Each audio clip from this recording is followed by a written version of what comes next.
And I come from that part that's all about stories. So I have a company that is doing copywriting for business. So, and here I'm gonna add some pinch of salt to what has been told about storytelling. So as you can see, I'm starting with a rather subversive thesis, given the subject of this conference and given all the previous talks.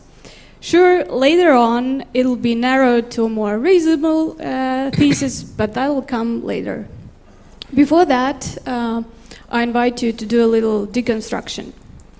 So right now, storytelling, or in other words, putting your message into the form of a story, has become a norm, a default setting in the marketing industry, and this approach is also becoming increasingly influential outside advertising.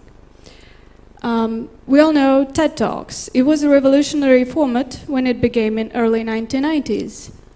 And now it's a standard of storytelling.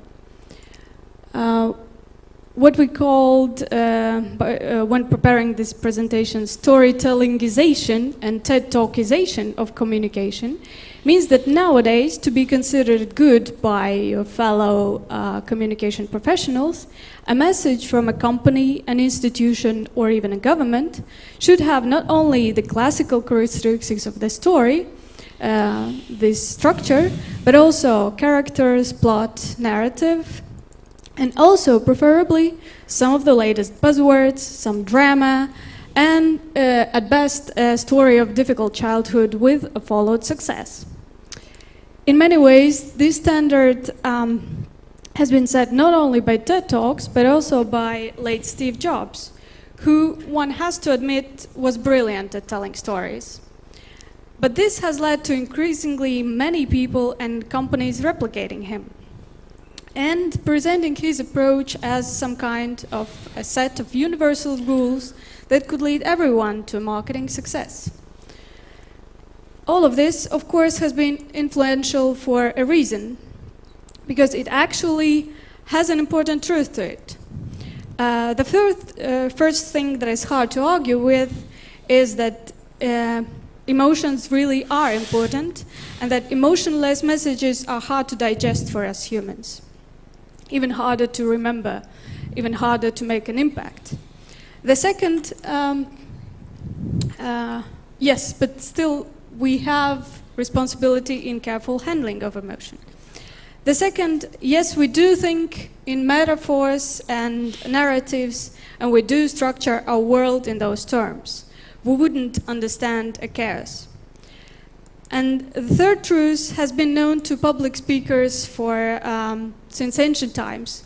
Make the form impressive enough, and maybe your audience would miss a weak point or two. If all of this is right, then what are the problems with storytelling?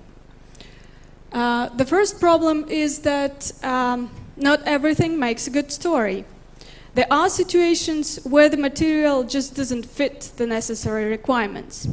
Sure, you can still force it into the form of a story, adjusting some parts and maybe inventing others, for example, inventing the antagonist or inventing the plot.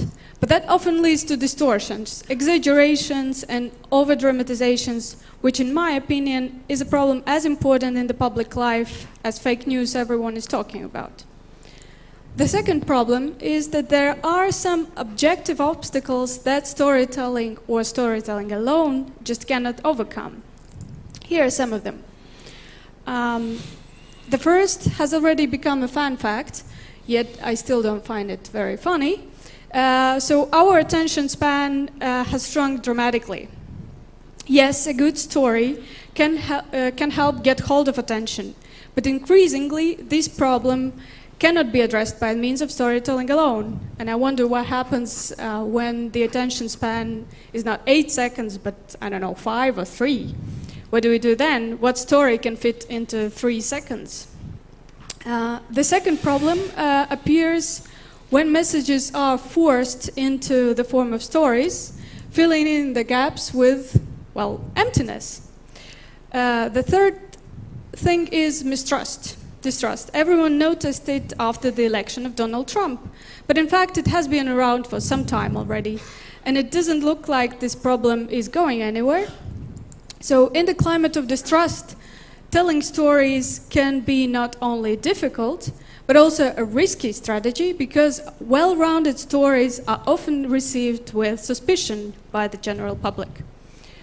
The third problem is more on the clients, on the communicators' side. So many companies and organizations actually have come to believe that using certain keywords and creating a mesmerizing form for your message will substitute for content, for the fact that in reality they have nothing to offer to the audience in terms of real benefits or real idea or real substantial coherent argument. The problem is that we live in the age of exposure, where fake news may be a new norm, but so is the popular fact-checking, testing, reviewing, and analyzing. So empty stories get exposed very fast. So now to the constructive part. What do we suggest? I argue that for specific and not universalist approach to storytelling. This is the example of universalist approach, where there are certain rules that can be applied to the most of situations, that there is some kind of good storytelling per se. A specific approach, on the other hand, starts from understanding one's particular condition of your brand, or your organization, and your audience. And knowing your audience takes a lot of time. It also takes a lot of money for companies. And that also means more difficult dislocation of resources, because you may need to produce different messages and different stories to different audiences. So beyond that, there are several things that we have noticed in our practice that could help address problems that storytelling cannot solve. The bad news is that there are no magic words that could sell your product or idea to the public. The good news is that relevant content still matters, and so does the truth. Okay, you have only 8 seconds, another reason to bypass the story and get to the point immediately. Sure, emotion still matters, and communicators should by no means abandon them. It's just nowadays, and I strongly believe in that, communication professionals face even greater responsibility for not abusing emotions and for not abusing inter and outer group boundaries as well, because we know the possible consequences. We also always encourage our clients not to exchange short-term gains that sometimes go with creating a dramatic story, even a scandalous message, for a long-term increase of value that comes with being on the right side of history. And by the way, this is the example of not being on the right side of history. I'll translate the text. It says, all eyes are on you, and November is a man's month. And last, it's always a good idea to treat your audience as rational individuals who can think and decide for themselves. Even if we know for sure that human rationality is a myth that has been debunked so many times, it is still useful for the sake of calibrating your message. In our practice, we try to motivate our clients to think about substance before thinking about stories and other aspects of form. So here I turn to a real conservative, talking about the content. The substance is a simple thing. It's very practical and therefore sometimes unsexy, and such as something actually useful for your audience, something that is true, even if it doesn't shine immediately, something that is that actually can help you achieve the goals your brand or your organization has, even if it doesn't land you in the Hall of Fame of communication industry. So what I believe is that there is no problem with storytelling. The only problem is empty storytelling.